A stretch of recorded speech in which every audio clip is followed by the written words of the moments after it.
আসসালামু আলাইকুম, আমি পিলু বলছি। কেমন আছেন সবাই? ঈদ মোবারক সবাইকে। এটা আমার ঈদের ফার্স্ট দিনের ব্লগ। সেদিন ওয়েদারটা বেশ মেঘলা মেঘলা ছিল, গরম খুব একটা ছিল না বলে ঈদটা মোটামুটি সবারই ভালো গিয়েছে। আর সেদিন ভরপুর সবাই খেয়েছে, আমি তো অনেক অনেক খেয়েছি আলহামদুলিল্লাহ। এটা ছিল আমাদের ঈদের মেনু। সেমাইটা করেছে পিয়া, এটাও পিয়া করেছে। আসলে পিয়া আমার বড় বোনেরা রান্না খুব এক্সপার্ট। ফার্মি রান্নার ব্যাপারটা একদমই আলাদা। ওর রান্নাটা কীরকম যেন ঝটপট টাইপের, ওর নিজের মেনুতে করা। আর আমার তো রেয়ার রান্না ভাই, এটা তো আপনারা দেখেছেন। তো খাবারের আগে একটু দেখিয়ে নেই, তারপর দেখাই যে আমরা ঈদটা কীভাবে কাটালাম। কারণ খাবার ছাড়া কি আর ঈদ ভালো হয়? এটা হচ্ছে পাফিনের নুডলস। এই নুডলসেরও পাগল আমি। এটা হচ্ছে যে একটু কলিজা, একটু গিলা। আমার এই টাইপের খাবারগুলো না খুবই ভালো লাগে। আর বাবুর্চি দিয়ে রান্না করিয়েছিলাম, বরাবরই তাই করা পড়ে আব্বু মারা যাওয়ার পর থেকে। আর হচ্ছে এই যে আমার মেয়েরা, মাশাল্লাহ মাশাল্লাহ, সবাই মাশাল্লাহ বলবেন। কি যে সুন্দর লাগছিল আমার দুই বাচ্চাকে।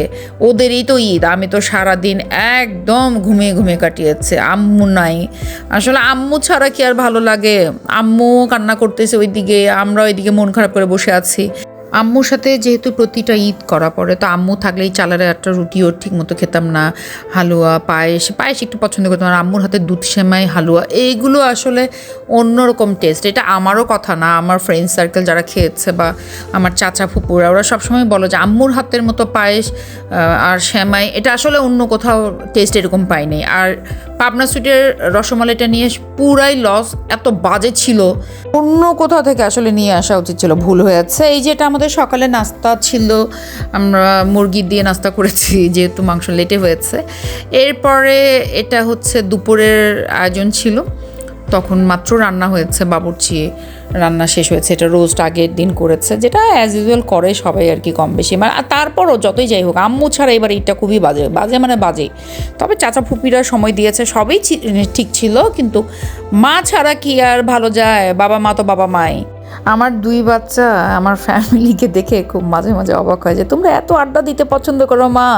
আর এই যে দিনাজপুরে মানুষ ভাই আলু বেগুনের ঘন্ট না রাখলে একদমই টেস্ট আসে না। আমার কাছে তো ভাই আলু বেগুনের ঘন্ট থাকতে হবে আর ঈদের পরের দিন পান্তা থাকতে হবে। এটা আমাদের মনে হয় যে রীতি হয়ে চলে আসছে। শুধু আমরা না, চাচা ফুপু সবাই মানে ঈদের পরের দিন পান্তা খায়। আর এই যে লাবণ্য, মাশাল্লাহ কি যে সুন্দর করে সেজে আসছে, কি যে ঢং করছে ওর বান্ধবী রুফাইদার সাথে দেখা করার জন্য। যদিও রুফাইদা ওর সিনিয়র, তারপরও বান্ধবী বলে তো কথা।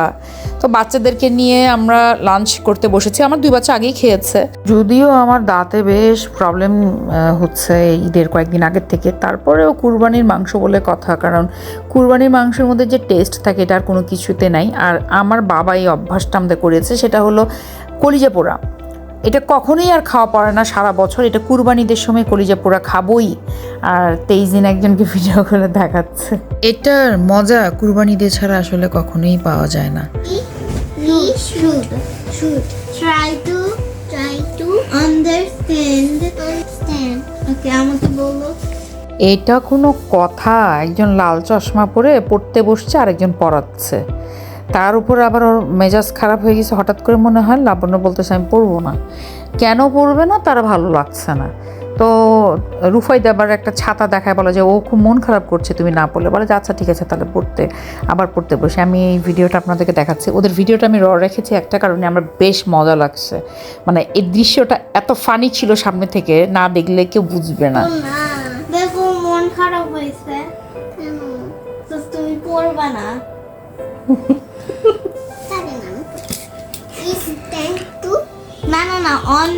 বাচ্চারা ওদের মতো করে অনেক এনজয় করছে, এটাই মেইন। ওরা বাইরে গিয়েছে, এই ভিডিওগুলো সব পিয়া করেছে। আমি পিয়ার সুমনকে অনেক অনেক থ্যাঙ্কস দিছি একটাই কারণে, আমার বাচ্চাগুলো খুবই বোর ফিল করতেছিল। আর আমি তো বললাম না যে বিকেল থেকে সন্ধ্যা পর্যন্ত ঘুমিয়েছে, মানে কি অদ্ভুত মানুষ। ওরা খুবই এনজয় করেছে বড় মাঠে যে দৌড়াদৌড়ি করছে। বাচ্চারা তো আসলে ওভাবে দৌড়ানোর সুযোগ পায় না। তো রুফাইদা, লাবণ্য খুবই এনজয় করেছে। আর 23 দিন তো একটু বড় হয়ে গিয়েছে, তারপরে ওর ভালো লেগেছে, একটু বাইরে গিয়েছে, একটু সেজে গুজে। বাচ্চাদের ঈদ মানে কি, একটু সাজবে, একটু বাইরে যাবে, এইটাই তো ওদের মেইন। মাশাল্লাহ মাশাল্লাহ, অনেক অনেক ভালো থাকুক। আমি সবসময় দোয়া করি কাপলসদের মধ্যে যতই যাই হোক, ঝগড়াঝাটি মারামারি যাই হোক, কিন্তু একসাথে থাকুক। এটার মতো ব্লেসিং আর কোনো কিছুতে নেই। সবসময় দোয়া করি সবাই ভালো থাকুক, আপনারাও দোয়া করবেন। এরপর ওরা চলে গিয়েছে টেস্টি ট্রিটে, এটা দিনাজপুরে নতুন দিয়েছে।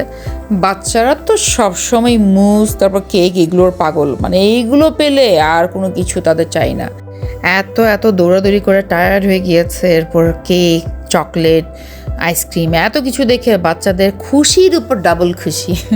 আর আমি তো 7:30টার দিকে ঘুম ভেঙে বলি আল্লাহ ওরা গেল চলে। তখন আমি খুব মিস করছিলাম আসলে। বাচ্চাদের সাথে থাকলে আমিও খুব এনজয় করতাম, কারণ ওই যে বললাম না যে টায়ার্ড ছিলাম। তো বাচ্চারা খুব এনজয় করেছে, এতেই আমি খুশি। ওদের তখনও ঘোরা শেষ হয়নি।